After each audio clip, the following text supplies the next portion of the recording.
और गाजा से इस वक्त बहुत बड़ी खबर आ रही है। हमास ने बहुत ही बड़ा दावा किया। हमास का दावा है कि अल शिफा अस्पताल और उसके परिसर में 40,000 लोगों ने शरण ले रखी है। देखिए, बड़ी संख्या, 40,000 लोगों ने शरण ले रखी है और इजराइल इन 40,000 आम लोगों को मारना चाहता है, उनका खात्मा करना चाहता है। इन आम लोगों को मारने के लिए ही इजराइल ने यह दावा किया है कि अल शिफा अस्पताल के नीचे हमास का हेडक्वार्टर है। दरअसल इजराइल के प्रधानमंत्री बेंयामिन नेतन्याहू ने एक वीडियो जारी किया जिसमें यह दिखाया गया कि अस्पताल के नीचे हमास का हेडक्वार्टर है और यह वीडियो भी इस वक्त आपके सामने मौजूद है।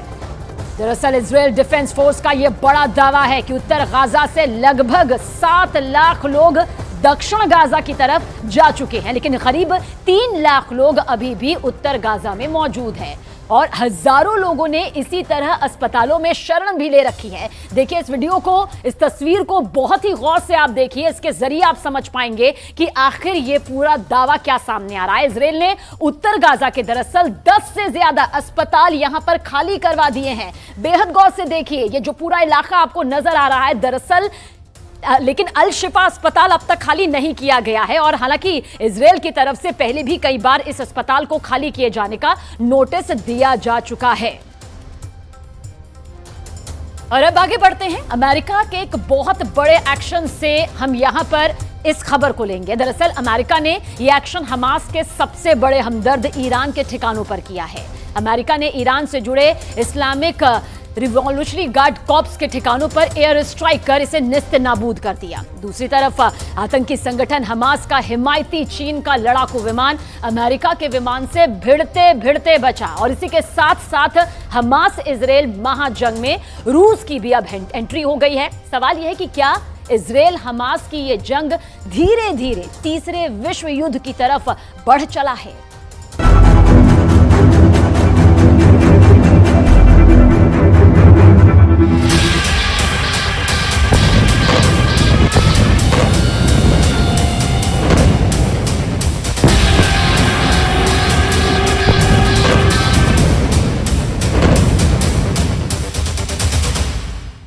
सीरिया में ईरान से जुड़े ठिकानों पर अमेरिका का हवाई हमला।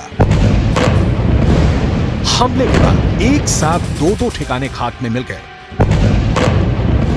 इजराइल हमास युद्ध के बीच अमेरिका के इस हमले से ईरान और अमेरिका में ठन गई है। युद्ध का नया मोर्चा खुल गया है।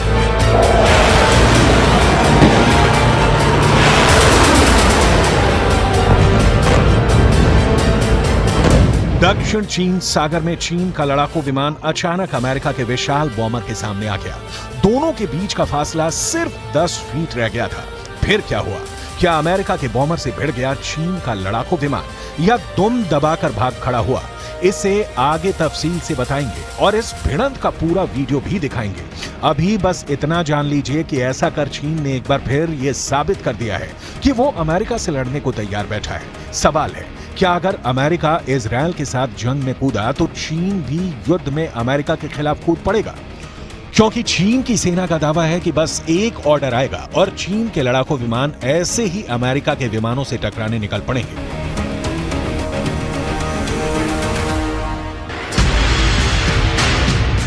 हमास का एक प्रतिनिधिमंडल गुरुवार को ईरान के विदेश मंत्री के साथ रूस पहुंचा।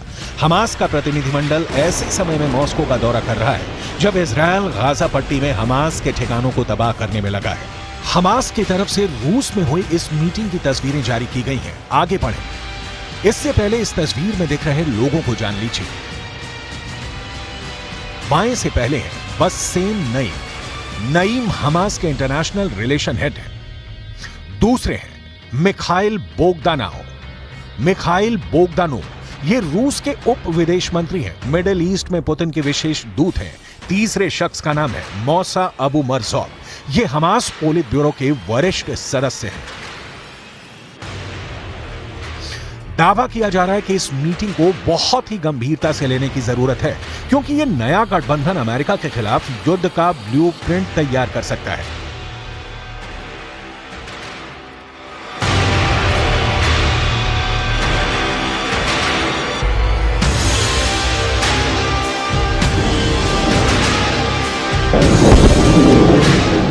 रूस, ईरान और हमास अगर एक साथ मिलकर अमेरिका के ठिकानों पर हमला करते हैं तो अमेरिका के पलटवार से विश्व युद्ध शुरू हो सकता है, क्योंकि मिडिल ईस्ट में मौजूद अपने ठिकानों पर हो रहे हमलों का बदला अमेरिका कैसे लेता है, इसकी एक झलक अमेरिका के इन हवाई हमलों में मिलती है। अमेरिका का पहला हवाई हमला, अमेरिका का दूसरा हवाई हमला, अमेरिका का तीसरा हवाई हमला। अमेरिका ने ऐसे लिया है अपने सैनिकों पर हमले का बदला। अमेरिकी लड़ाकू विमानों ने सीरिया में ईरान समर्थित 2 मिलिशिया ठिकानों पर बमबारी कर युद्ध का एक नया मोर्चा खोल दिया है। इजरायल हमास युद्ध के शुरू होने के बाद एक बार अमेरिका और ईरान आमने सामने हैं। इसी महीने खाड़ी देशों में मौजूद अमेरिकी ठिकानों पर हमले हुए।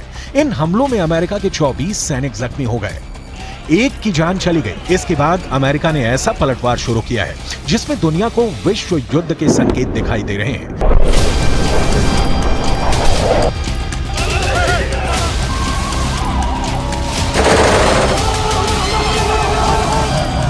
सीरिया और इराक में मौजूद ईरान समर्थित मिलिशिया पर हमला करके अमेरिका ने ईरान को बहुत ही बड़ा संदेश दिया है। अमेरिकी रक्षा सचिव लॉयड ऑस्टिन ने कहा है कि संयुक्त राज्य अमेरिका संघर्ष नहीं चाहता है और आगे की शत्रुता में शामिल होने का उसका कोई इरादा नहीं है, लेकिन अमेरिका की सेना के खिलाफ ये ईरानी समर्थित हमले अस्वीकार्य हैं और इन्हें रोका जाना चाहिए। ईरान अपना हाथ छिपाना चाहता है और हमारी सेनाओं के खिलाफ इन हमले में अपनी भूमिका से इनकार करना चाहता है। हम उन्हें ऐसा नहीं करने देंगे। अगर अमेरिकी सेना के खिलाफ हमले जारी रहे तो हम अपने लोगों की सुरक्षा के लिए और जरूरी कदम उठाने में संकोच नहीं करेंगे।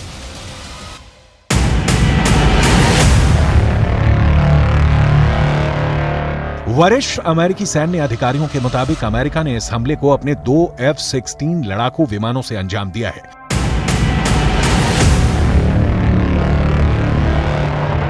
अमेरिका के लड़ाकू विमानों ने उन्हीं ठिकानों पर बारूद बरसाए हैं जिनका इस्तेमाल हाल में अमेरिकी ठिकानों पर हमला करने के लिए किया गया। अमेरिका की तरफ से यह हवाई हमला इराक की सीमा पर सीरिया के शहर अबू कमाल के पास किया गया। अमेरिका का दावा है कि यहां ईरान के रिवॉल्यूशनरी गार्ड कॉर्प्स ने अपने हथियारों और गोला बारूद का डिपो बना रखा है। इसके काफी नजदीक अमेरिका का एक अहम ठिकाना भी मौजूद है जिसे हाल में कई हमलों में निशाना बनाया गया है।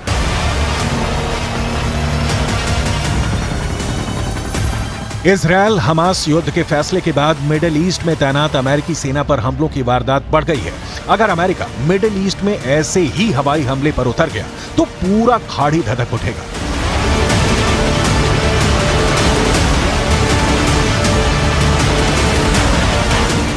सीरिया में हमले के बाद दक्षिणी लेबनान का नंबर आ सकता है। दक्षिणी लेबनान के साथ साथ इराक और यमन में भी अमेरिका पलटवार कर सकता है। हाल में अमेरिकी बेस पर कम से कम 12 हमले किए गए। इन हमलों में 21 अमेरिकी नागरिक घायल हुए। इराक में अमेरिका के बेस अल असद और सीरिया में अल तनफ गैरिसन में ईरान से जुड़े संगठनों ने यह हमला किया था। अमेरिका का कहना है कि आज किया गया हमला उसी का जवाब है। पेंटागन के मुताबिक इराक और सीरिया में मौजूद अमेरिका के बेस पर दर्जनों हमले किए गए हैं। मिसाल के तौर पर 17 अक्टूबर को इराक में अमेरिका के बेस अल असद पर हमला हुआ। 17 अक्टूबर को इराक में ही अमेरिका के अल हरीर एयरबेस पर हमला हुआ। 18 अक्टूबर को सीरिया में अल तनफ गैरिसन में ईरान से जुड़े संगठनों ने हमला किया था। 24 अक्टूबर को सीरिया में अल उमर ऑयल फील्ड बेस पर हमला हुआ। वहीं इराक में एरबिल एयरफोर्स पर ड्रोन से हमले की कोशिश की गई। इन्हीं हमलों के जवाब में अब अमेरिका ने अपने लड़ाकू विमानों को हमले के लिए उतार दिया है। हमले का असर ईरान की बौखलाहट में साफ साफ नजर आया। वहीं तनाव का तीसरा एपिसेंटर दक्षिण चीन सागर बना, जहां अमेरिका और चीन के लड़ाकू विमान भिड़ते भिड़ते बचे। अमेरिका का दावा है कि चीन का विमान J-11 अमेरिकी विमान से टकराते टकराते बचा। इस भिड़ंत के वीडियो को जारी कर अमेरिका ने कड़ी आपत्ति जताई है। इस वीडियो में साफ तौर पर दिख रहा है कि किस तरह से चीनी विमान पीछे से आकर अमेरिका के B-52 के करीब पहुंच जाता है। चीन का लड़ाकू जेट B-52 बम वर्षक विमान के 10 फीट से भी ज्यादा करीब आ गया था। चीन के लड़ाकू पायलट की ऐसी हरकतों की वजह से दोनों ही जहाज के आपस में टकराने की आशंका बढ़ गई थी। इस करीबी मुठभेड़ को पेंटागन ने आक्रामक करार दिया है। एक तरफ चीन से अमेरिका की भिड़ंत दूसरी ओर अमेरिका का सीरिया में ईरान समर्थित बेस पर हमला, साथ ही साथ हमास के प्रतिनिधिमंडल का रूस पहुंचना और इजरायल हमास के बीच युद्ध का और बारूदी होना संकेत साफ है। अमेरिका के खिलाफ रूस, चीन और ईरान की घेरेबंदी और बढ़ती जा रही है, जिसका असर इजरायल हमास युद्ध में साफ साफ दिख रहा है। ईरान गाजा महायुद्ध में हमास को मुस्लिम वर्ल्ड का हीरो साबित करने पर तुला है। ईरान ने तो डंके की चोट पर कह दिया कि मुस्लिम लड़ाकों से इजरायल और अमेरिकी जंग जीत ही नहीं पाएंगे। इधर इजरायल चुन चुन कर हमास के कमांडर्स को ढेर कर रहा है, मार रहा है। अब जो खबरें सामने आ रही है उस हिसाब से हमास ईरान के प्लान पर जंग शुरू कर चुका है।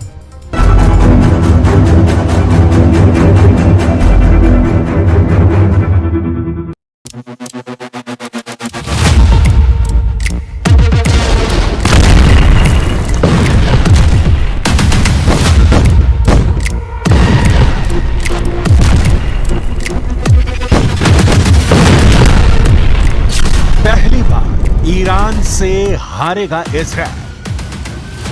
7 अक्टूबर को हमास जीता। इजरायल में नरसंहार करने वाले हमास के ऑपरेशन अल अक्सा ने साबित कर दिया कि हमास को कमजोर समझना इजरायल की खुफिया एजेंसी मोसाद की सबसे बड़ी चूक थी। लेकिन 8 अक्टूबर से इजरायल का शुरू हुआ ऑपरेशन आयरन स्वॉर्ड लगातार हमास के कमांडरों को मारता जा रहा है।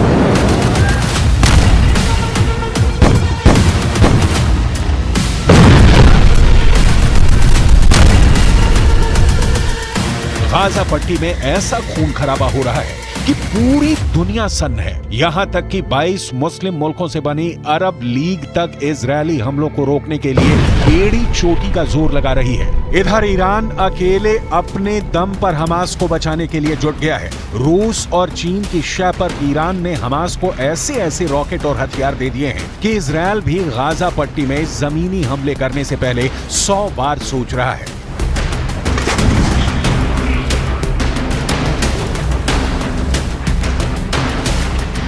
ईरान के राष्ट्रपति रईसी ने तो डंके की चोट पर कह दिया है कि अमेरिका और इजरायल इस बार मुस्लिम देशों के मुस्लिम लड़ाकों से जंग नहीं जीत पाएंगे। आखिर रईसी ने इजरायल के साथ अमेरिका को भी इतना बड़ा चैलेंज किस दम पर दिया है, इसकी पूरी डिटेल हम आपको आगे बताने जा रहे हैं।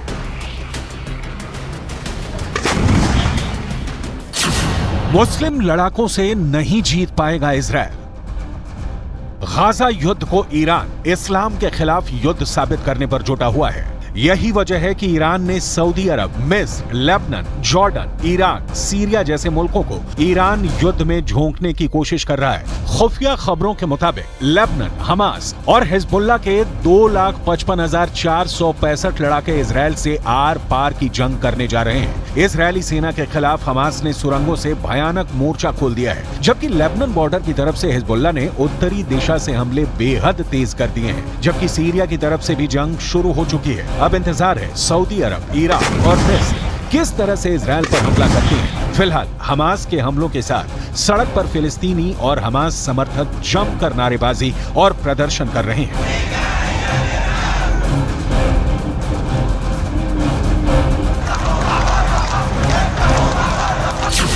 मरेगा हमास, जीतेगा गाजा।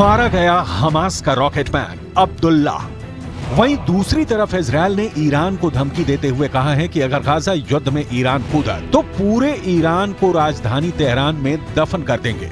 इजरायली सेना 3 हफ्ते से ज्यादा की जंग में हमास के लड़ाकों का काल बन चुकी है। फिलिस्तीन के भी 7,000 से ज्यादा लोग मारे जा चुके हैं। हमास के टॉप कमांडरों के पूरे परिवारों का इजरायली सेना सफाया कर रही है। पश्चिमी मीडिया के दावों के मुताबिक इजरायल की आईडीएफ हर दिन 250 से 500 हमले कर रही है। 30,000 से ज्यादा इमारतें गाजा में इजरायली सेना ने तरबूज की तरह फाड़ डाली। पूरे गाजा में उत्तर से दक्षिण और दक्षिण से उत्तर में इजरायली बम आसमान से मौत बनकर गिर रहे हैं। हम आपको बताने जा रहे हैं कि इजरायली सेना ने पिछले 24 से 48 घंटे में हमास के कितने बड़े कमांडर्स को मार डाला है।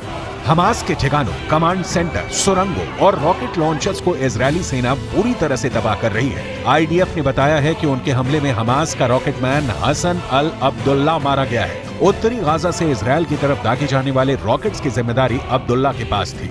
इजरायली खुफिया एजेंसी शिन बेत ने आईडीएफ को उसके ठिकानों की जानकारी दी थी। न्यूयॉर्क टाइम्स के मुताबिक कुछ ही घंटों में इजरायली सेना ने दक्षिणी गाजा में 48 जगहों पर एयर स्ट्राइक की है। लगभग 24 घंटे पहले इजरायली सेना ने हमास के 5 सीनियर कमांडरों को मार गिराया है। इनमें हमास इंटेलिजेंस का डिप्टी हेड शादी बारूद भी शामिल है। वो इजरायल पर हमला करने वाले हमास के पॉलिटिकल विंग के लीडर याया सिनवार के साथ मिलकर काम करता था। इसके अलावा हमास का बटालियन डिप्टी कमांडर इब्राहिम जाब्दा भी मारा गया है, जो लगातार कई दिनों से इजरायली सेना पर पलटवार कर रहा था। इसके अलावा हमास का ही बटालियन कमांडर रिफत अब्बास भी इजरायल के हवाई हमलों में मारा गया है। जबकि हमास के सबसे माहिर कमांडरों में से एक तारिक मारूफ को भी इजरायली सेना ने खुफिया मिशन में मार गिराने का दावा किया है। मरेगा हमास, जीतेगा गाजा। בשלב הזה ישנם שיקולים טקטיים עד אסטרטגיים שמאפשרים לנו עוד זמן לשפר ולנצל כל דקה כדי להיות מוכנים אפילו יותר.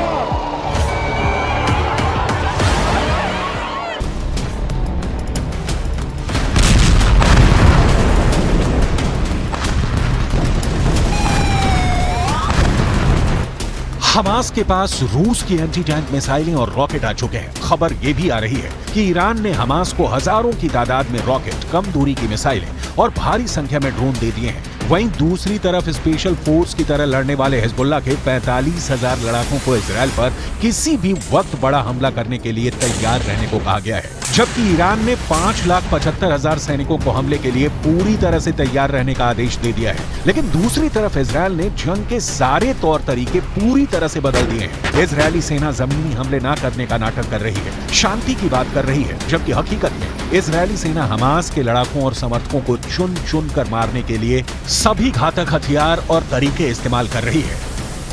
इजरायल जंग में स्पंज बम का इस्तेमाल कर रहा है। दरअसल हमास के आतंकवादी ऐसे सुरंगों से हमला करते हैं जहां तक इजरायल की सेना की पहुंच नहीं है।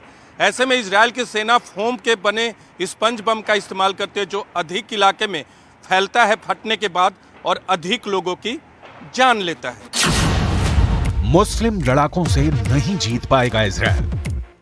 इजरायली सेना के मुताबिक उसकी स्पेशल फोर्स ने खान यूनुस में एक मिसाइल पैड पर हमला किया। ये साइट मस्जिद और किंडरगार्टन के एकदम पास में मौजूद थी। वहीं इजरायली सेना ने यह भी दावा किया है कि वो रात में टैंकों के साथ उत्तरी गाजा में लगातार हमास के ठिकानों पर हमले कर रही है। भले ईरान दावा करे कि इजरायल इस्लाम के खिलाफ युद्ध कर रहा है, लेकिन हकीकत में ईरान का मुस्लिम कार्ड जमीन पर इजरायल को हमला करने से रोक नहीं पा रहा है।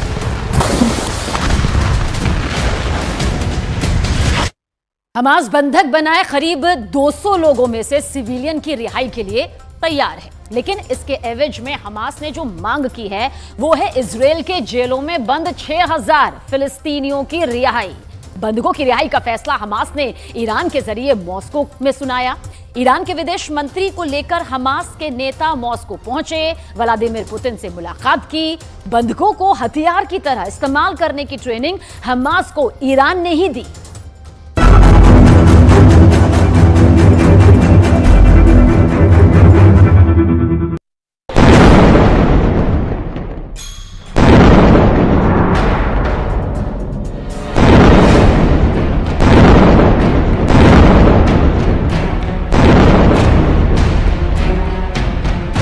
कितने बंधक?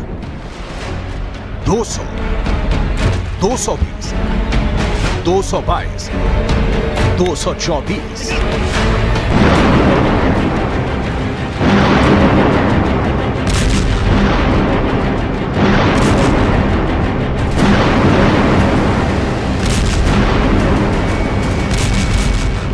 गाजा पट्टी की जलती जमीन के नीचे बनी सुरंगों में हमास के आतंकवादियों ने कितने विदेशियों को कैद किया है, एग्जैक्ट आंकड़ा किसी के पास नहीं है। इन विभिन्न देशों के बंधकों के साथ हमास क्या सलूक कर रहा है, किसी को नहीं पता। इन बंधकों की कभी रिहाई होगी भी या नहीं, किसी को नहीं पता। इन बंधकों की लाशें भी इनके परिजनों तक पहुंचेंगी या नहीं, किसी को नहीं पता। मौत की भट्ठी में जिंदगी के लिए तरसते बंधकों का क्या होगा। 7 अक्टूबर की सुबह इजरायल के इलाकों में हमास यमराज बनकर प्रकट हुआ। गोली मारी, गला काटा, जला दिया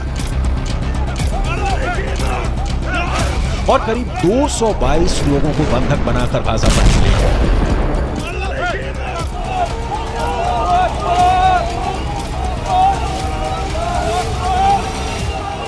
इजरायल ने बदले में गाजा में गदर काट दिया।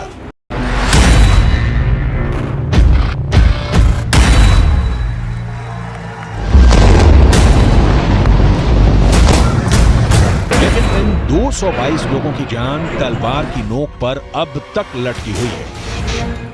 5 देशों में इस वक्त इन हमास के बंधक बनाए गए लोगों की रिहाई के लिए बातचीत चल रही है।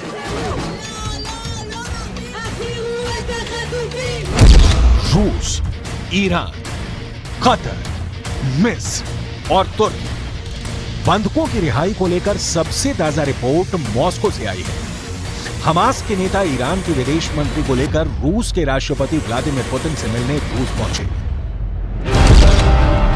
पुतिन ने हमास से क्या कहा, इसकी डिटेल आगे। लेकिन अभी बंधकों को लेकर पुतिन के साथ बैठक के बाद ईरान ने जो कहा है वो जानना बहुत जरूरी है। इसके बाद दिखाएंगे कि इजरायल की इस पर क्या प्रतिक्रिया आई है।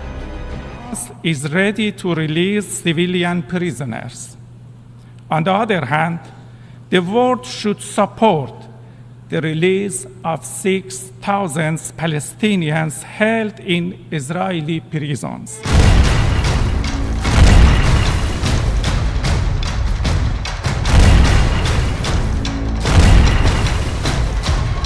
सीधा और बहुत साफ मैसेज है बेंयामिन नेतन्याहू को। ईरान ने क्लियर कर दिया है कि बंधकों के बदले सीज फायर नहीं, मतलब युद्ध बंद नहीं, बल्कि 6,000 फिलिस्तीनियों के इजरायल से रिहाई हो।